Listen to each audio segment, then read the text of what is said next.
Vamos a meditar en la expresión de Jesús encontrada también en el capítulo 13 del Evangelio de San Mateo. Él en este capítulo les dice a sus discípulos: entonces, el día del juicio, los justos resplandecerán como el sol en el reino de su Padre. El que tenga oídos, que oiga, dice Jesús. Ahora bien, ¿qué significa este resplandecer como el sol en el reino de su Padre? Lo primero que hay que decir es que Él está diciendo esta expresión en el contexto de la explicación de la parábola de la cizaña. La parábola de la cizaña que meditábamos en una ocasión anterior es aquella en la que un hombre siembra trigo y pasado algún tiempo sus trabajadores le dicen: ha crecido cizaña en tu campo. La cizaña es una planta muy parecida a la del trigo, frecuentemente confundible con el trigo, pero con una gran diferencia: es tóxica. El trigo, en cambio, tiene un fruto cuya harina puede consumir el hombre, puede utilizarla para su beneficio. Entonces, este hombre que descubre que en su campo hay cizaña, dice: ahora no la saquen, porque si la sacan ahora, corremos el riesgo de confundirla con el trigo y sacar también el trigo. Déjenlos crecer juntos, al trigo bueno, a la cizaña mala, y en el tiempo de la cosecha, cuando ya haya crecido, vamos a reconocer cuál es cuál. Por sus frutos lo conocerán, dice Jesús en otra parte del Evangelio. Y entonces vamos a quemar la cizaña y a cosechar el trigo. Trasladado esto a la vida y el desarrollo del reino de Dios, Él dice: dejemos que crezca en el mundo el reino, a la par de que crezcan también aquellas cizañas que planta el maligno, aquel pecado, aquellas ideologías, aquellas guerras, aquellas tristezas, dolores que vienen por el pecado humano, que crezcan juntos con la felicidad que genera la gracia, que crezcan. Y frecuentemente se van a confundir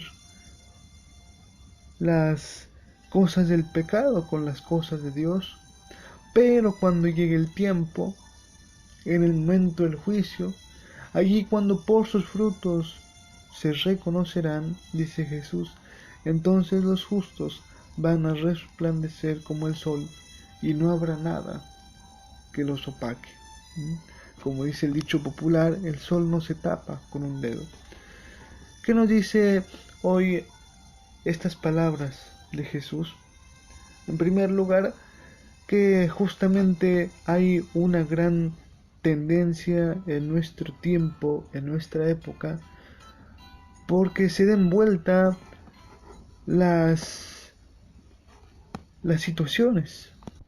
Es decir, por llamarle al mal bien y por llamarle al bien mal. ¿En qué sentido? Podemos ir buscando ejemplos en distintos ámbitos de la vida, por ejemplo, en el familiar. Antes parecía malo que el padre no educase a los hijos. Hoy parece en cambio bueno si el padre no educa a los hijos y los deja crecer como los hijos quieren. Antes parecía malo que los hermanos no aprendiesen a compartir. Hoy lo que parece malo es que no tenga cada uno lo que necesita. Cada uno debe tener su juguete, cada uno debe tener su espacio, cada uno debe tener su propio teléfono, cada uno debe tener su propia tablet, en fin, ¿no? Parece hoy que el compartir es algo malo. Parecía antes que el instituir un matrimonio, el decir ante la sociedad y ante Dios mismo: vamos a construir nuestra vida para siempre juntos, parecía que esto era algo muy bueno. Hoy es al revés.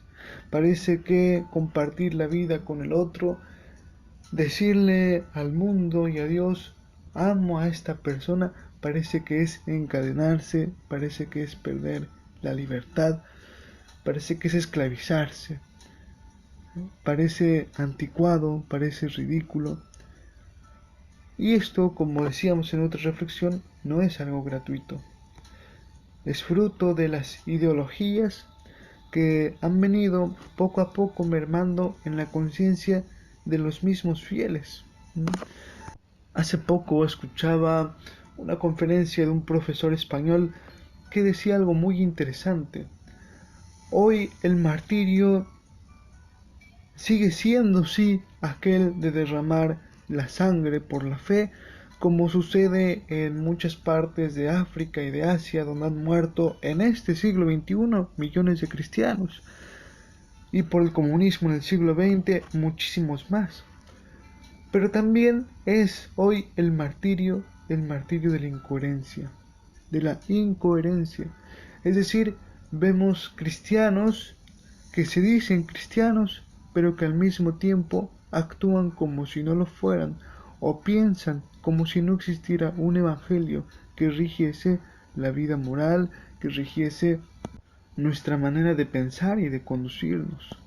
Por ejemplo, muchos se prenden en las ideologías que vendiendo muerte dicen vender derechos, vendiendo pecados dicen vender libertades. Y este es el ejemplo claro en el que se confunde la cizaña con el trigo. Hoy parece que es peor casarte porque te esclavizas que matar a tu hijo porque eso libera. Y qué duro que es decir esto, pero este es el tamaño de la dureza del corazón humano. Hoy parece mejor destruir la familia, separarse papá y mamá a expensas del dolor que se genera en los hijos, porque perdonar es inconcebible. Perdonar parece que hoy es pecado. Hemos puesto al mal como bien y hemos puesto al bien como mal. Estamos comprando cizaña queriendo comprar trigo. Pero ¿cuáles son los frutos de la falta de perdón, de la negación del amor, de la necedad por destruir la familia y por vivir en pecado? ¿Acaso somos tan ciegos que no somos capaces de mirar el llanto de las madres que lloran a sus hijos muertos? ¿El llanto de los niños que crecen sin un padre? ¿El llanto de los hermanos que no ven a papá y mamá que se abrazan? Somos tan ciegos para no darnos cuenta que el pecado solo genera hastío y vacío interior. Somos tan ciegos para hipotecar el maravilloso proyecto de amor de Dios por nuestro pecado y nuestro egoísmo. Y yo creo que sí, a muchos en este tiempo los han enceguecido, les han mentido, les han vendido cizaña por trigo. Por eso la consigna es simple y exigente. Si en mi vida he sufrido, si en mi vida el proyecto de Dios alguien más lo ha truncado, entonces no repitamos la historia. Cambiemos la historia de pecado asumiendo el proyecto de amor de Dios que Dios tiene para nosotros. Y si en mi vida hubo alegría, plenitud, certeza, si tuve la dicha de una familia plenamente constituida, entonces esforcémonos por dar testimonio y por ayudar a construir verdaderas familias. De este modo, lo justo, que es la familia, la vida y el amor, al final de los tiempos brillarán con el auténtico brillo que tienen, aunque hoy parece que son ensombrecidos. Brillarán como el sol, y sabremos que en ese brillo van muchas sonrisas, abrazos de padre a hijo, gratitudes de hijo a padre. Allí, el día del juicio, descubriremos que luchar por la familia es algo que vale la pena, y valía la pena porque muchos conocieron a Dios por nuestro ser instrumentos al servicio de la familia. Muchos conocieron a Dios, que es amor, por el amor que encontraron en su familia, aquella que Dios nos mandó a evangelizar. Que el Señor nos dé la gracia entonces para cumplir nuestra misión, que es en el fondo suya.